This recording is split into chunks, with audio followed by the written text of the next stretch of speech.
নমস্কার বন্ধুরা, গ্রন্থপাঠের আসরে আপনাদের সবাইকে স্বাগত জানাই। আমি সমিতা ভট্টাচার্য পাঠ করছি উপমা শ্রী রামকৃষ্ণস্য গ্রন্থ থেকে। উপমা শ্রী রামকৃষ্ণস্য গ্রন্থটি শ্রী শ্রী রামকৃষ্ণ কথামৃত অবলম্বনে নির্বাচিত উক্তি ও উপমা সংকলন। গ্রন্থটি আমি লিখেছি।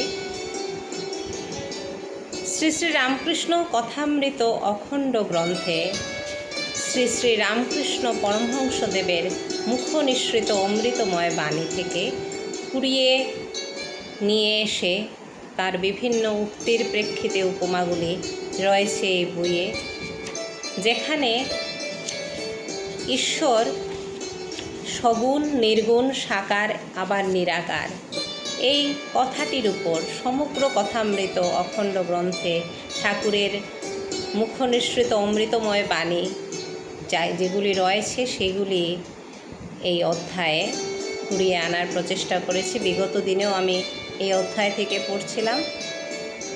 আজ আরও দু একটি প্রসঙ্গ পড়ছি।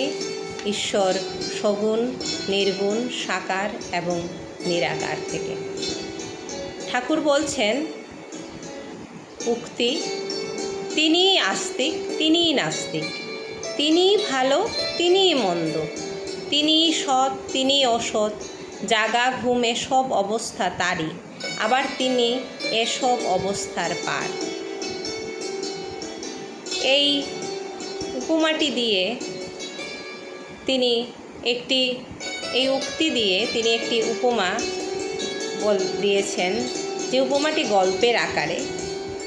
একজন চাষার বেশি বয়সে একটি ছেলে হয়েছিল। ছেলেটিকে খুব যত্ন করে। ছেলেটি ক্রমে বড় হলো। একদিন চাষা খেতে কাজ করছে, এমন সময় একজন এসে খবর দিলে যে ছেলেটির ভারী অসুখ।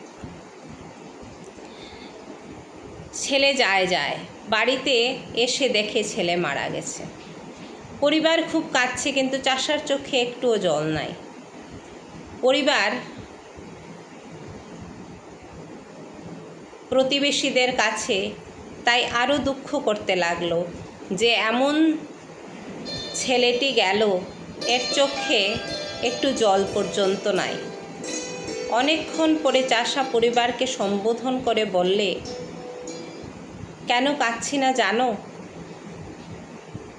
আমি কাল স্বপন দেখেছিলুম যে রাজা হয়েছি আর 7 ছেলের বাপ হয়েছি। স্বপনে দেখলুম যে ছেলেগুলি রূপে গুণে সুন্দর, ক্রমে বড় হলেও বিদ্যা ধর্ম উপার্জন করলে। এমন সময় আমার ঘুম ভেঙে গেল। এখন ভাবছি যে তোমার ওই এক ছেলের জন্য কাঁদব, কি আমার 7 ছেলের জন্য কাঁদব। এখানেই আজ গ্রন্থপাঠের আসর শেষ করছি বন্ধুরা। শ্রী শ্রী রামকৃষ্ণ পরমহংসদেবের শ্রীচরণে আমার প্রণাম জানাই এবং প্রার্থনা করি তিনি যেন আমাদের সবার উপর তার কৃপা বর্ষিত করেন। ধন্যবাদ।